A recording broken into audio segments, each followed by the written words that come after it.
안녕하십니까. 두 번째 강의 시작하겠습니다. 어, 이번 강의에서는 참여연대 개헌안 중에서 통치구조에 관련된 거, 그리고 지방분권 경제질서, 나아가서 헌법 개정의 절차에 관한 그런 내용들을 말씀드리겠습니다. 어, 뭐 통치구조는 현행 헌법의 체제를 그대로 유지를 하면서 개헌안을 마련했는데요. 현행 헌법에 따르면은 국회, 정부, 그리고 법원, 헌법재판소, 그리고 선거관리위원회, 뭐 이런 순서로 진행이 됩니다. 뭐 그에 따라서 말씀을 드리겠습니다. 참여연대 안에서는 우선 국회의원 숫자를 현행 200명 이상이라는 수치를 해서 좀 더 구체화되어서 국민 15만 명당 1인 이상으로 하도록 했습니다. 사실 1948년 재헌의회가 구성될 때 그때는 국민 10만 명당 1명 이상으로 했었죠.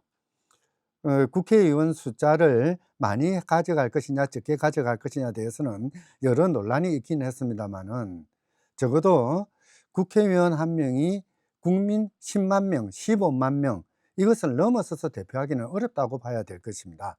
그런 맥락에서 참여연대에서는 국회의원 숫자를 조금 늘리고자 했고요. 더 나아가서 국회의원 선거는 당연히 정당의 득표수와 의석 점유율이 균형을 이룰 수 있도록 이 비례성이 보장되는, 그래서 국회의 비례성과 대표성이 동시에 균형 있게 보장되는 이런 체제를 마련하고자 하였습니다. 국회의 권한을 대폭 강화했는데요. 사실 뭐 국회의 권한을 강화한다는 것은 제왕적 대통령제로 지칭되었던 그런 대통령의 권한을 약화시키는 것과 일맥상통합니다. 먼저 국회 권한을 강화시키기 위해서 예산 법률주의를 채택하고자 했습니다. 사실 우리나라는 일본과 더불어서 전 세계적으로 별 유례가 없이 예산을 법률이 아니라 비법률, 예산이라는 특이한 형식의 틀에 따라서 규정을 하고 있는데요. 그러다 보니까 국회에서 예산을 책정을 해줘도 정부가 집행하지 않으면은 아무런 방법이 없는 그런 상황이 벌어집니다. 과거 윤석열 정부 때 과도한 긴축 재정 정책을 쓰면서 예산에 책정되어 있는 지방교부금을 넘겨주지 않는 바람에 지방 재정과 지방 경제가 엉망이 되었던 것을 기억하실 것입니다. 이런 것이 예산이 정부를 구속하는 힘이 없기 때문이거든요. 그런 폐해를 벗어나기 위해서 예산을 법률의 형식으로 해서 정부는 반드시 국회가 정한 예산법의 내용에 충실히 이행하도록 그렇게 규정하고자 했습니다. 그리고 뭐 국회는 당연히 중앙정부의 예산을 심의 확정하도록 해야 되겠죠. 지방의 예산은 지방정부가 결정하도록 그렇게 분권화를 했습니다. 또 현재는 정부에 기속되어 있는 감사원을 국회로 이관하고자 했습니다. 엄밀히 말하자면 감사원을 해체하는 건데요. 감사원의 기능은 공무원들의 어떤 행위에 대한 직무감찰권과 그, 회계 예산에 관련된 그런 회계 검사권 두 개로 나뉘는데요. 직무감찰은 모든 국가기관이 자체적으로 해야 될 일입니다. 그래서 그것은 그냥 정부의 기본적인 책무로 넘겨버리고요. 회계 검사권은 이것은 예결산권을 가지는 국회에 기속하는 것이 보다 효율적이고 합리적으로 예산, 그리고 예산 과정들을 국회가 감시하고 견제할 수 있도록 하겠다라는 생각에서 그것을 국회에 이관시켰습니다. 그리고 국정조사는 지금 현재는 위원회도 할 수 있는 것처럼 외관을 갖추고 있습니다만은, 국정조사 계획서나 이런 것들은 국회 본회의를 거쳐야 됩니다. 그러다 보니까 국정조사권은 엄밀히 보면 국회의 권한이지 국회의원이나 국회위원회의 권한은 아니었습니다. 그것이 우리나라에서 국정조사가 제대로 시행되지 못했던 그런 한계 조항 이기도 했었는데요. 이런 폐해를 시정하기 위해서 국회의원이라면은 일정한 수의 찬성을 받아서 언제든지 국정조사를 실시할 수 있는, 그래서 정부의 어떤 행정 과정을 감시하고 견제할 수 있는 그런 유한 틀을 마련하고자 했습니다. 지난 윤석열 정부는 거부권 정치를 했습니다. 국회가 어떤 법을 만들어도 마음에 들지 않으면 대통령이 자의적으로 거부권을 행사하고 그 법률안을 무효로 만들어 버렸습니다.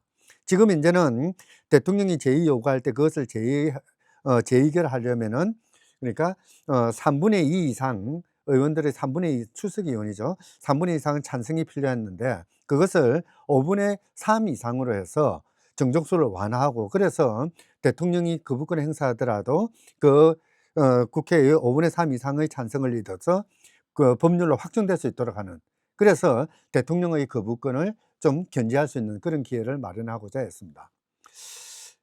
현행헌 법에는 유신 헌법에 있었던 잘못된 조항들이 그대로 남아있는 경우들이 적지 않은데요. 가장 대표적인 것이 대통령의 지위에 관한 조항입니다.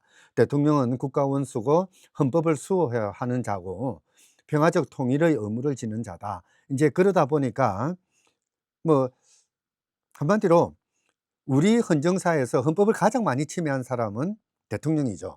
그런 사람에게 헌법 수호의 의무를 맡길 수는 없습니다. 헌법 수호는 우리 국민의 몫이 어야 되는 것이죠. 평화적 통일도 역시 마찬가지입니다. 우리 국가 모두의, 국가 공동체 모두의 책무로 이야기를 해야 되겠죠.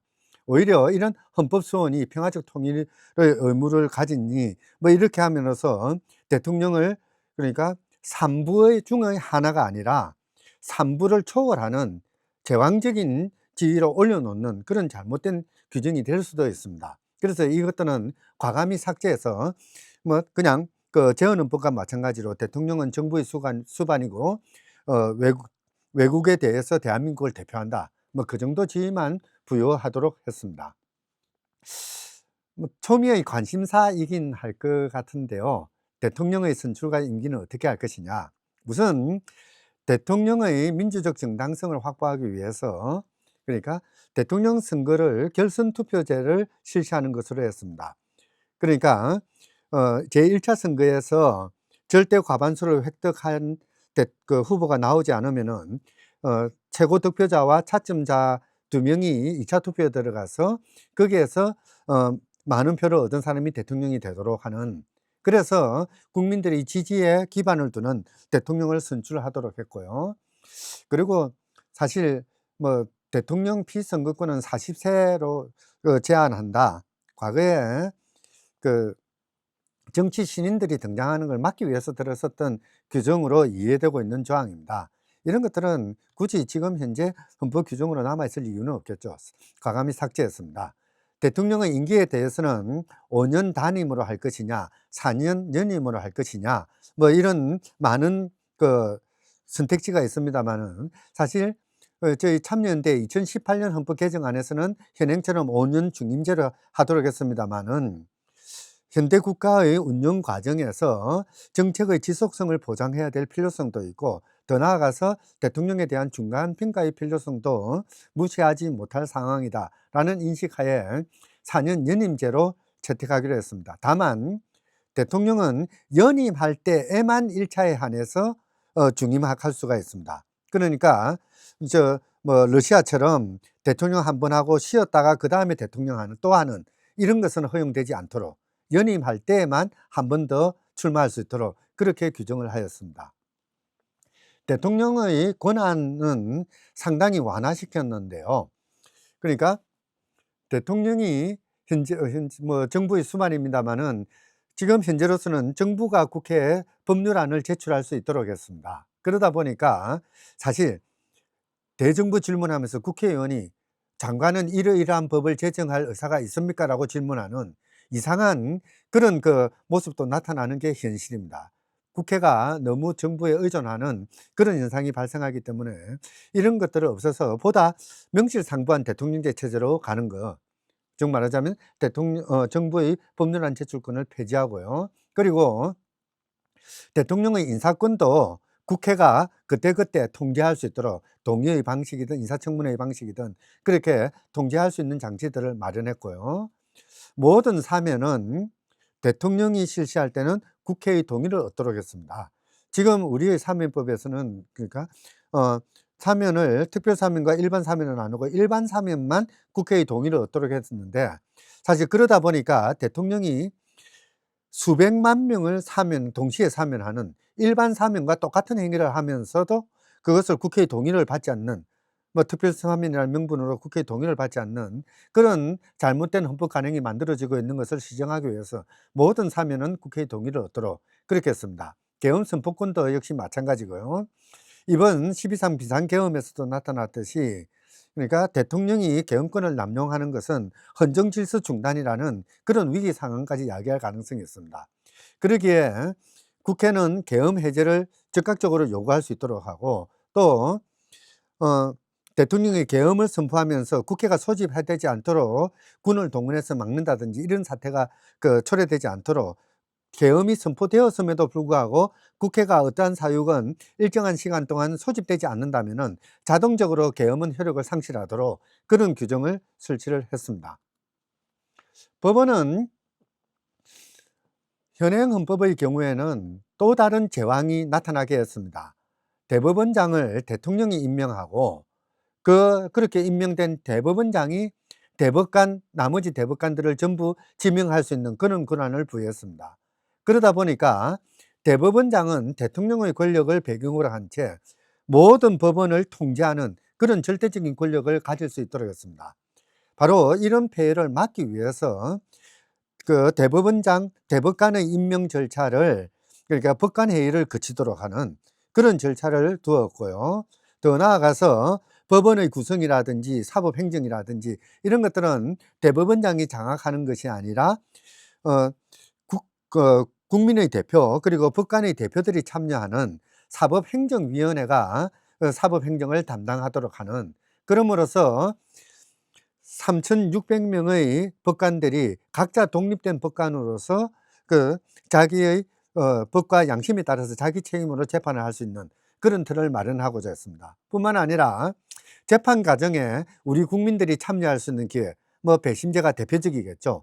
그런 배심제가 이루어질 수 있는 헌법적인 근거도 마련하고자 했습니다. 헌법재판소는 사실상 헌법 문제에 대해서 가장 종국적이고 권위 있는 결정을 내리는 기구입니다. 그러기에 지금처럼 법관 자격이 있는 사람만 헌법재판관이 되는 것이 아니라 다양한 영역에서 다양한 사회적인 경험과 경륜과 의견을 가진 사람들로 구성될 필요가 있습니다. 그래서 헌법재판관 구성의 다양화를 위해서 재판관 자격 요건 중에 법관 자격 요건을 삭제하기로 했고요. 그리고 지금 대통령이 3명, 국회가 3명, 대법원장이 3명 지명하는 이런 제도를 탈피해서 국회가 자기 책임으로 9명의 재판관을 전부 선출하는 그런 방식을 취하고자 했습니다. 더 나아가서 현재 대법원의 권한으로 되어 있는 명령규칙이 헌법에 위반되는지 여부, 또는 대통령 선거 소송이 정당하게 이루어지는지 뭐 그런 여부들, 뭐 이런 것들도 전국적으로는 헌법 문제이기 때문에 헌법재판소가 담당하도록 그렇게 했습니다. 뿐만 아니라 이번 내란 사태가 진행되는 과정에서 우리가 참 가슴 아프게 바라봤습니다마는, 대통령이 거리되거나 유고되었을 때, 그랬을 때 그 권한 대행을 어떤 사람이 되어야 되는지 이런 것들이 제대로 명시되어 있지 않다 보니까 사실 민주적 정당성이 없는 사람이 권한 대행으로서 이상한 결단들을 내리는 그런 상황들이 있었습니다. 사실 뭐 이런 문제점들을 극복하기 위해서 참여연대 개헌안에서는 대통령의 권한 대행 순서들을 명확히 했고요. 뭐 특히 대통령이 고리되었을 경우에는 민주적 정당성을 가지는 국회의장이 그 권한을 대행하도록 그렇게 해서 민주정치가 제대로 이루어질 수 있는 그런 틀을 마련했고, 경우에 따라서 분쟁이 있을 때는 그 문제를 헌법재판소가 결정하도록 그렇게 규정을 하고자 했습니다. 지방분권은 시대적인 소명이라고 할 것입니다. 사실 현행헌법에서는 지방자치단체라고 해서 지방의 어떤 통치 과정들, 행정 단위들을, 그러니까 법인격 수준으로 낮춰놓고 있습니다. 법률 수준으로 낮춰놓고 있는 거죠. 그게 아니라 참여연대 개헌안에서는 대한민국에는 2가지 종류의 정부가 있다. 중앙정치를 담당하는 그런 중앙정부, 국가라는 그런 정부가 있고, 지역의 문제를 담당하는 지방정부가 있다. 이 2가지 정부가 각각의 관할권 내에서 통치 권력을 행사하는 그런 구조로 나누어 놨습니다. 그리고 이 지방정부는 자기 책임으로 자치입법권, 재정권, 그리고 자치조직권, 자치행정권을 실천할 수 있는 그런 그 근거를 마련했습니다. 뭐 경우에 따라서는 중요한 지방의 중요한 의사결정에는 주민들이 직접 참여해서 결정할 수 있는, 지금 뭐 주민 반환 주민투표제를 헌법적인 권리로 보양시켰고요. 더 나아가서 지방자치권, 주민들이 가지는 지방자치권을 우리 헌법재판소는 헌법상의 기본권이 아니라 지방자치법에 의해서 부여되는 법률상의 기본 권리로서 격화시켰습니다. 그 잘못을 치유하기 위해서 참여연대 개헌안에서는 주민들의 지방자치권은 헌법상의 기본권으로 만들어뒀습니다. 거기에 기반을 두어서 중요한 지방 의사결정에 참여할 수 있는 기회를 마련했던 거죠. 그리고 지방재정을 보장하기 위해서 지금은 국세, 지방세로 나눠 있는 2단계 구조를 3단계 구조, 그러니까 국세, 지방세뿐만 아니라 조정을 할 수 있는 그런 그 중간 단계의 그 기금을 마련해서 지방정부가 필요에 따라서 가져갈 수 있는, 그러니까 조정제도, 재정조정제도를 마련할 수 있는 근거를 헌법에 두었습니다. 경제질서는 현행 헌법이 사실 조금 잘못된 부분이기도 합니다. 헌법 119조 1항에서 대한민국의 경제질서는 개인과 기업의 자유와 창의를 기본으로 한다. 그리고 2항에서 경제민주화 조항을 둠으로써 대한민국이 추구하는 경제질서의 기본적인 목표, 기본적인 가치가 드러나 있지 않습니다. 대한민국의 경제는 무엇을 위해서 존재하는 것인지 헌법적인 결단이 나와 있지 않는 거죠. 실제 재헌헌법에서는 대한민국의 경제질서는 국민 모두가 생활상의 기본적 수요를 충족할 수 있는 그런 사회정의를 지향한다는 것을 가장 구체적인 목표로 삼고 있습니다. 이 조항이 현행헌법에서 삭제가 됐는데요. 저희들 개헌안에서는 그 조항을 다시 부활시키고 바로 그런 사회정의와 균형 있는 경제 발전을 추구하는 그런 사회적 시장 경제 질서를 지향한다라는 선언 조항을 두었습니다. 더 나아가서 경제 질서는 오로지 어떤 경제 목적을 위해서 존재하는 것이 아니라 경제를 하나의 수단으로 삼아서 우리 국민들의 삶을 보다 풍요롭게, 보다 안정적으로 이끌어 나가는 것을 목표로 해야 됩니다. 바로 그런 경제의 기본적인 목표들을 경제조항의 각각에 못 박아 두었습니다. 특히 국토 자원의 이용이라든지 이런 것들은 현 세대뿐만 아니라 미래 세대도 이용할 수 있도록 세대 간의 연대의 정신, 뭐 이런 것들이 보장될 필요도 있는 것이고요. 또 과학기술의 발전이라든지 인력의 개발이라든지 이런 것들은 경제 발전만을 위한 것이 아니라 공익의 실현, 우리 모두의 안정적인 삶을 영위하기 위한 그런 수단으로 이루어지는 국가 정책이어야 됩니다. 이런 내용들을 경제조항에 담아냈습니다. 뿐만 아니라 농업과 어업은 단순히 식량을 생산하고 또 생선을 상품으로 만드는 그런 경제 활동일 뿐만 아니라 더 나아가서 자연 상태를 보존하고 대기의 순환을 이끌어내고 또 우리의 여가 생활을 보장해주는 그런 다양한 기능들을 수행합니다. 바로 이런 농업과 어업의 공익적인 기능을 헌법에 못 박아 둠으로써 우리 농촌사회 또는 어촌사회에 대한 국가적인 지원이 이루어질 수 있는 틀을 마련하고자 했던 것이죠. 마지막으로 헌법 개정에 관련된 규정들을 바꿨습니다. 지금 현행 규정에 의하면은 헌법 개정안을 발의할 수 있는 주체는 국회의원이거나 정부입니다. 대통령입니다. 그런데 사실 대통령은 행정을 하는 사람이지 어떤 국가의 구체적인 목표 또는 기본 구조를 결정하는 존재는 아닙니다. 뭐 그런 의미에서 헌법 개정안의 발의권을, 그러니까 국회의원 그리고 국회의원 선거권자, 우리 국민이죠. 국민 1000분의 25 이상, 그러니까 2.5% 이상입니다. 그렇게 동의가 있을 때 헌법 개정안을 발의할 수 있도록 했습니다. 헌법 개정안에 대한 국민 발언권을 마련했고요. 그 대신 대통령의 헌법 개정안 제안권은 삭제를 했습니다. 그리고 헌법 개정을 조금 좀 쉽게 할 수 있도록 지금은 헌법 개정안이 발의가 되면 국회에서 재적 의원의 3분의 2 이상의 찬성을 얻어야 됩니다. 그러다 보니까 헌법 개정이 너무나 어려운 그런 상황이 되어 버렸습니다. 시대는 급변하는데 헌법은 뒤따라가지 못하는 그런 현상이 야기되는 가능성이 있는 것이죠. 이것을 조금 완화하기 위해서 국회 재적의원 3분의 2 규정을 5분의 3으로 조금 낮추었습니다. 그래서 그때그때 필요하다면은 언제든지 헌법이 개정될 수 있도록, 그리고 이 과정에 국민들이 개정안을 발의하는 형식이든 또는 국민투표에 참여하는 형식이든 전 과정을 통해서 참여할 수 있는 그런 틀을 마련하고자 했습니다. 이상으로 참여연대의 헌법 개정안 구체적인 내용을 설명드렸습니다. 여기에 이제 아주 중요한 질문이 나왔네요.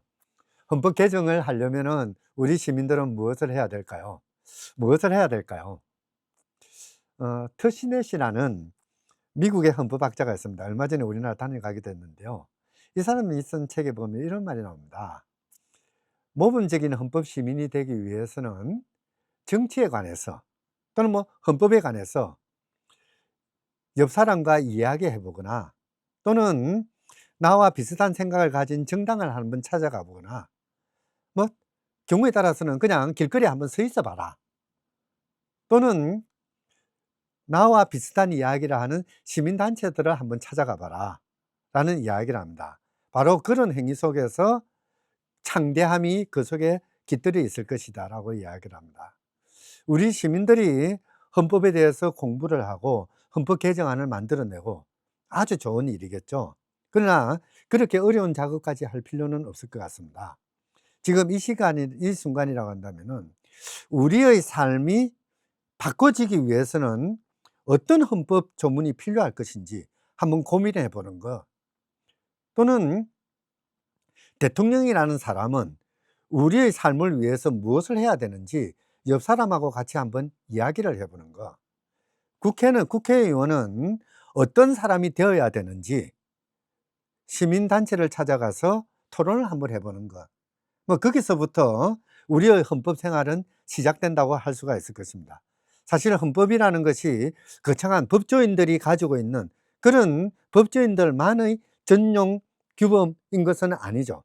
헌법이라는 것은 모두에도 말씀드렸습니다마는 우리 생활을 이끌어 나가는, 우리 생활을 뒷받침하는 근본적인 규범들입니다. 바로 우리의 목소리가 헌법인 것이죠. 한마디로 말하자면은 헌법을 만들기 위해서는 우리들은 우리들의 목소리를 내어야 한다. 그리고 그 목소리를 다른 사람과 공유하고 다른 사람의 이야기를 듣고 또 같이 목소리를 만들어 나가는 것, 그게 바로 헌법 개정의 첫걸음이라 할 수 있을 것 같습니다. 제 이야기는 이것으로 마치겠습니다. 긴 시간 동안 들어주셔서 고맙습니다. 감사합니다.